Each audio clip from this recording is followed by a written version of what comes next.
This ruling seemed to be the law of the land for 5 years. Then, in 1970, Con Edison tried again for a Storm King reservoir and the FPC approved, while on the other side of the country, another court of appeals, for the Ninth Circuit this time, delivered itself of an opinion that directly contradicted Scenic Hudson. This one threw out a suit brought by the Sierra Club, an institution of even greater prestige and scope than the New York group, to block a federally licensed Walt Disney resort in a wilderness area of the Sierra Nevada mountains. The Ninth Circuit held that the club had no standing, and until the Supreme Court resolves this issue, no one can tell which of the two august tribunals have spoken for law. In the end, Con Edison may have to settle for energy produced at a distance. That will depend not only on science's now timid search for other sources of energy, from the sun to the tides, Earth's internal heat, or a technique called magnetohydrodynamics, or from still less known sources, but on law's gropings towards the balance of a risk versus benefit in nuclear energy. The AEC has almost monopolized the energy research dollar because the whole field of atomic fission has been pretty much a byproduct of the defense buildup, to which the other sources of energy would contribute little. So far, law has not been able to safeguard the people and their environment without placing barriers in the way of a rapid growth of nuclear power plants. These now supply a little more than 10% of the electricity we use. It has been estimated that within 20 years they will have to supply more than half, and that half will be double all the electricity used today. But people no more want a power plant next door than they do a drug clinic or a firehouse or a garbage disposal station. Yet the same people want a lot of electricity, as they want addicts cured, fires put out, and garbage removed. So they pass the dilemma along to law. Also, I want to just do a side note here. I don't think that we should call people addicts. I think we should call people who are experiencing addiction. I think we should call them people who are experiencing addiction, which, some people would argue that that's just such a small matter of semantics. I do think that it is important to emphasize to other people that people experiencing addiction are people. Like, I've seen so many who have a person in their family who's experiencing a type of addiction. Their family just almost pretends like they don't exist anymore. And I understand that it's difficult. The family member I understand it's difficult on all sides to deal with, but I just think just the smallest thing, let's just not call them addicts. Let's call them people who are experiencing addiction. And then we'll all try to move on from there and tackle that problem. So that was a bit of a side note, but back to learning about civil law. One solution might be the steps to force more rapid development of ways to make electricity that are clean as electricity itself. But most research money in the field has been invested in atomic energy, and science is being pressed to find out the full effects of nuclear power operations. The one thing certain now is that men who have had the most to do with nuclear development do not agree with the prognosis. They admit to large areas of ignorance about the danger of serious accidents, the long-range peril from radiation, and the dispersion of heat produced during power generation. The last has already led to a considerable amount of legislation enforcing technology to build plants that cool the water before returning it to the lake or stream from which it came. The states of Oregon and Washington have fixed 68 degrees as the maximum to which the Columbia River can be heated. Interesting. Vermont forbids any heating of the Connecticut River within its boundaries in summer, with the result that power companies spent I'm so bad at reading these numbers. Okay. $600,000 on cooling towers. We'll edit that later, probably.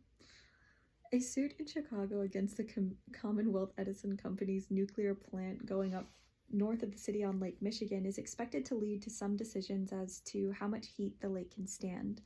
Preliminary studies suggest that one or two big nuclear plants might be harmless, but more could raise the temperature of the water several degrees. This issue becomes one for the control of water pollution generally rather than of power production. Popular fears of nuclear plants as potential atomic bombs have led to several legal tests. The Supreme Court had its first tussle with the problem in the spring of 1961. The justices were called upon to interpret several safety provisions that Congress had written into the Atomic Energy Act of 1954. 1. Before the AEC gives a permit to build an atomic plant, it must hold feasibility hearings at which safety is of first importance. 2. After the plant is built, the Commission must hold further hearings to satisfy that adequate protection to the health and safety of the public is assured before actual operation is licensed. Because the amount of damage from an accident in one of these plants can approach the astronomical, the AEC must have $500 million to meet the claims of victims over and above their own insurance. The Power Reactor Development Company applied for a permit under this act in January 1956. It proposed to build a breeder reactor on Lake Erie about halfway between Detroit and Toledo to generate electricity from this area of about 2 million people. Named for Enrico Fermi, one of the fathers of the atomic bomb, the plant was to incorporate the latest safety devices. The building itself would be able to contain an explosion equivalent to that of 10,000 tons of TNT or a small atom bomb. The engineers who designed it said that this was a greater force than the plant could possibly produce no matter what happened. Because, by one of the miracles of nuclear science, the reactor produced 12 units of fissionable materials for every 10 it consumed, controls were included to slow it up when desired and to shut it down automatically if the breeding process became too lively. While the application was pending, the AEC reported that it was not sure how much dangerous radiation could escape during actual operations. The reactor might release significant quantities of fission products to the atmosphere. Nevertheless, the AEC in August granted a construction permit and a 5-year legal battle was on. 3 labor unions, electrical workers, automobile workers, and paper makers asked the AEC to revoke the permit until safe operation of the plant could be assured. The company, during several months of hearings, said that building the plant presented no hazards of radiation, and therefore the Commission did not need to apply the same stringent safety standards that would be required for a license to operate. At the time, the risks could be more reasonably assessed than was possible from plans. The unions retorted that the Act of Congress made no distinction. They added that the plant would cost so much, the estimate was a shit ton, that pressure to license it would be so great as if to lift the burden of providing safety from the company and oblige its critics to prove the plant unsafe. The AEC accepted the company's argument and confirmed the permit, whereupon unions took the case to the Court of Appeals. Here, both sides mentioned Ryland versus Fletcher. The unions pointed out that the company was surely bringing something likely to do mischief if it escapes. The company replied that the Act of Congress provided for that, if indeed it should happen, through the $500 million of extra insurance. The union argument prevailed, and in mid-1969, the court, by a 2-to-1 vote, ordered the permit canceled. This time, the company appealed, and the Supreme Court heard the arguments all over again. As so often happens, all 9 justices agreed that the law was perfectly clear and that safety was plainly the primary factor to be considered, but they did not agree as to what the law meant or what considerations of safety dictated. Both opinions said that in debate over the bill, senators clearly revealed the intent of Congress, but justices deduced quite opposite meanings from the same words. For the majority of 7, Justice William J. Brennan Jr. wrote that the AEC was empowered to determine the safety standards needed at each step of construction and operation. He pointed out that the Act specifically permitted and even encouraged the Commission to take a new look before licensing an actual start, a fact well understood by the company. He explained optimistically that knowledge about nuclear reactors was developing so fast that problems, which seemed insuperable now, may be solved tomorrow, perhaps even in the very act of construction itself. Justice William Douglas, speaking for a minority of 2, could see nothing in the Act of Congress that permitted the AEC to set different safety standards for construction and operation. He thought that safety must be established positively at the outset. He called the stand on the Commission and his 7 brethren, with all deference, a lighthearted approach to the most awesome, the most deadly, the most dangerous process that man has ever conceived. He also quoted that the Joint Congressional Committee, which supervises the work of the AEC, as noting that the Act requires the issuance of a license if the construction is carried out in accordance with the terms of the construction permit. Justice Brennan declined to take the committee's remarks seriously, saying, the best we can say about this statement, with all deference, is that it must have been inadvertent." Justice Douglas repeated a passage from the Senate debate that had been noted in the court by the Court of Appeals majority. The text, he said, makes clear that the time when the issue of safety must be resolved is before the Commission issues a construction permit. Justice Brennan had read the same passage and concluded that it obviously referred only to irrelevant procedural matters. It might be supposed that the justices would ask the senators what they meant, but judges are usually convinced that they can tell what a legislator's words were intended to convey better than the man himself, especially after a lapse of 6 or 7 years. Besides, court hearings are protracted enough.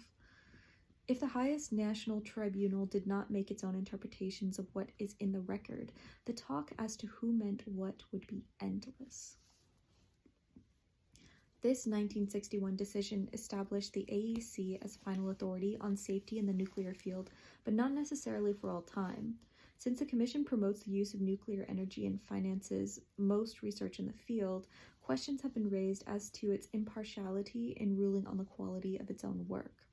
Like other agencies, it has tended to absorb the thinking of the people it regulates. Some leading atomic scientists have criticized its safety standards as too low, and legal tests of its powers have been renewed. In the case of the Enrico Fermi plant, the Commission proved less than omniscient. The supposedly infallible automatic controls failed to detect an unforeseen, highly technical complication that caused a dangerous speeding up of the reactor soon after it began operations. Before a major accident occurred, the University of Michigan Engineering Research Institute estimated the death toll might have reached 67,000.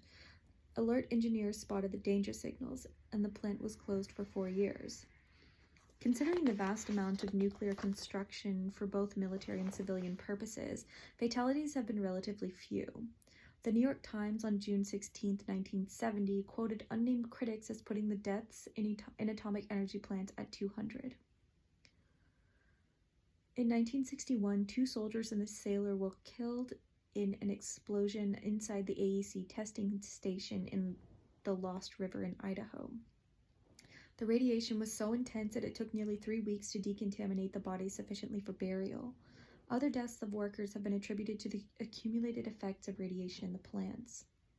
Recently, the AEC has been accused of fixing radiation limits dangerously high to favor its own projects, although it has lowered them twice since 1947.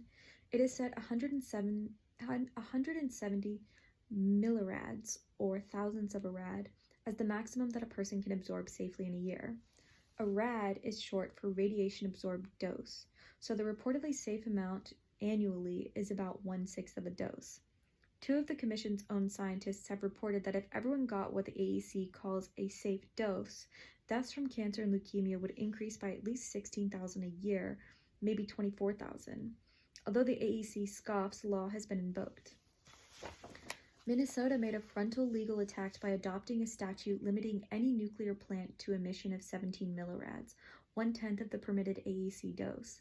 The Northern States Electric Company, licensed by the Commission to operate a facility in Minnesota, sued to have the law set aside. The case went to a federal rather than a state court because the federal government has preempted the field. Wisconsin, Illinois, Michigan, Maryland, Pennsylvania, and Vermont intervened on the side of Minnesota. They all contend that although people are not allowed to permit looser safety standards than those of AEC, they may require stricter ones. As this is written, the courts have not yet ruled. An important influence on the decision, no doubt, will be just how many causes of cancer, leukemia, and birth defects 170 millirads can cause. Linus Pauling, a Nobel Prize winner in nuclear physics, pointed out in the September 1970 issue of the Bulletin of Atomic Scientists that no one knows how much of the damage is done by the natural background of high-energy radiation that has always been present and how much by man's own activities. He estimated that about 80,000 babies born with mental or physical defects are caused by mutations of the genes. 8,000 can be attributed to this uncontrollable background radiation. In our present state of ignorance, we cannot be sure about the rest. Before law can give intelligent guidelines on the issues, it will need more help from science. It might be supposed that citizen groups would be suing to block the building of nuclear plants for fear of accidents or excessive radiation, but they have been denied standing as private attorneys general in this field. In Pauling et al. Versus McElroy et al., 39 citizens sued the Department of Defense and the AEC to stop nuclear explosions that might cause radiation. Turned down in federal district court, they went on to the Court of Appeals. The 3 judges told them they had no standing because they do not allege a specific threatened injury to themselves apart from others. The Supreme Court affirmed this decision in 1960 by refusing to entertain a further appeal. Law has drawn a line against what she considers frivolous suits that waste a court's time, but she constantly shifts that line to meet new situations and changing ideas. Nowadays, citizens may have standing if they can produce a valid threat to scenery or recreation or perhaps the environment, although law held these irrelevant a few years ago.